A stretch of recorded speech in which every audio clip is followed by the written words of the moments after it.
اس کے بعد اور کوئی فارمولہ نہیں ہے۔ اور جب وہ 3-4 ماہ ہو جائیں گے وہ ایٹومیٹکلی طور پر وہ پک جائیں گی، اس کو توڑ لیں، جب وہ کلر تبدیل کر لیں وہ گھر لے آئیں، اور اسی طرح ہی وہ آپ نے رکھنا ہے۔ ان جو وہ توریاں ہوں گی پکی ہوئی اس سے نکالنا نہیں آپ نے، وہ اسی طرح ہی آپ نے رکھنا ہے۔ کتنی دیر رکھنا ہے؟ جو ہی موسم آئے، فروری کا مہینہ آئے، اس مہینے میں آپ نے وہ بی باہر نکالنا ہے۔ وہ بی کبھی بھی خراب نہیں ہوگا۔ اگر آپ پکنے کے بعد بیج نکال بھی لیں تو کوئی پریشانی نہیں ہے، لیکن جو سب سے اچھا اور دی بیسٹ بی ہوتا ہے وہ یہ ہوتا ہے کہ توریوں کے اندر ہی پڑا رہنے دیں، پورا سال توریوں کے اندر ہی پڑا رہنے دیں۔ وہ اس کو نہ سیوی لگے گی اور نہ وہ خراب ہوں گی، اور وہ بی محفوظ رہے گا۔ تو جو ہی فروری کا مہینہ آئے تو اس سے بیج نکالیں، اور جو باقی توری بچے گی وہ آپ کو کام دے گی خواتین کو، جو پاؤں پہ ہاتھوں پہ جن کی میل جم جاتی ہے، منہ پہ میل جم جاتی ہے، ہم اسے پنجابی میں کہتے ہیں سبی، وہ سبی بن جاتی ہے، اس سے برتن بھی صاف ہوتے ہیں۔ اس سے ہاتھوں کے اوپر جب آپ وہ ملیں گے تو ہاتھوں کی جو صفائی ہے اور پاؤں کی صفائی ہے اور منہ کی صفائی ہے وہ آپ کو تکلیف بھی نہیں دے گی، اور ڈبل کام ہوگا۔ یعنی کہ کوئی چیز بھی میرے اللہ کی پیدا کی ہوئی وہ ضائع نہیں ہے اگر ہم اپنا ذہن صحیح استعمال کریں۔ تو لہٰذا وہ سبی بھی بن گئی، اس کے ساتھ میل کچیل بھی اتر گئی، اور دوسرے نمبر پہ بیج بھی بن گیا۔ اور وہ جو بیج آپ بنائیں گے وہ اصل بیج ہوگا، اتنے کی توری آپ کی سیل نہیں ہونی جتنے کا آپ کا بیج سیل ہو جائے گا۔ تو آپ ذہن بنا لیں کہ جو بھی لمبی لمبی توری ہوں پہلے مہینے میں، دوسرے تیسرے چوتھے مہینے میں نہیں، پہلے مہینے میں جو اس کی جو پودا ہوگا، جو ول ہوگی، اس کے سٹارٹ میں جو لگی ہوئی ہوں گی توریاں، اس کا آپ نے بیج بنانا ہے، وہ آپ نے رکھنا، اور زیادہ سے زیادہ بیج آپ نے بنانا، کیونکہ توریاں جو سارا سال کی پورے 6-7 ماہ وہ لگتی رہتی ہیں، وہ تو کم ہوتی نہیں ہے، لیکن بیج زیادہ بنانا ہے اور اپنی مرضی سے سیل کریں۔ بہت ہی مہنگا اور گرنٹڈ بیج ہوگا۔ نمبر 2، جو آپ نے توری دوسرے ماہ کے اینڈ میں سلیکٹ کی اور آپ نے رکھ لی، اس کو جب پھل لگے گا اس توری کا جو بیج بنے گا، اور اس کو جب پھل لگے گا وہ بھی دوسرے ماہ ہی اس کو پھل لگے گا، یہ بھی ذہن میں رکھ لیں۔ میں وہی بات کہہ رہا ہوں جو ہم خود بیج گھر تیار کرتے ہیں، ہم صرف اتنا تیار کرتے ہیں جتنا ہم کو دستیاب ہوتا ہے، باقی دوست احباب رشتہ دار اتنے ہوتے ہیں ہم ان سے پیسے نہیں لیتے، ان کو ویسے کے ویسے ہی دے دیتے ہیں۔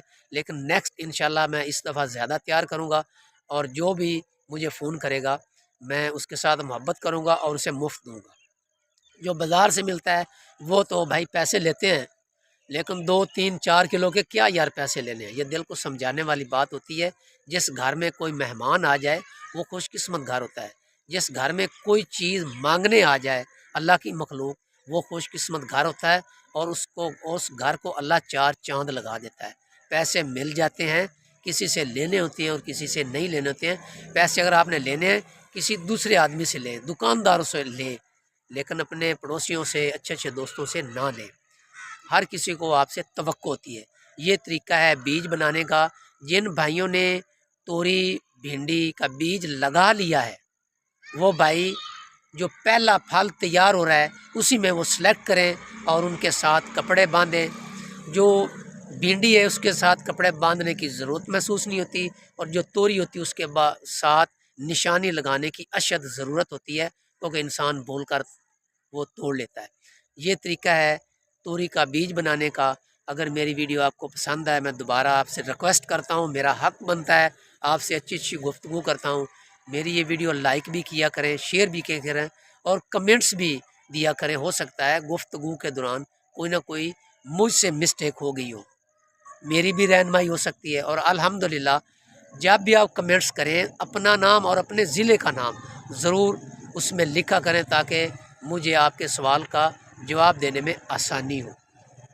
تو میں اجازت چاہتا ہوں، اللہ حافظ۔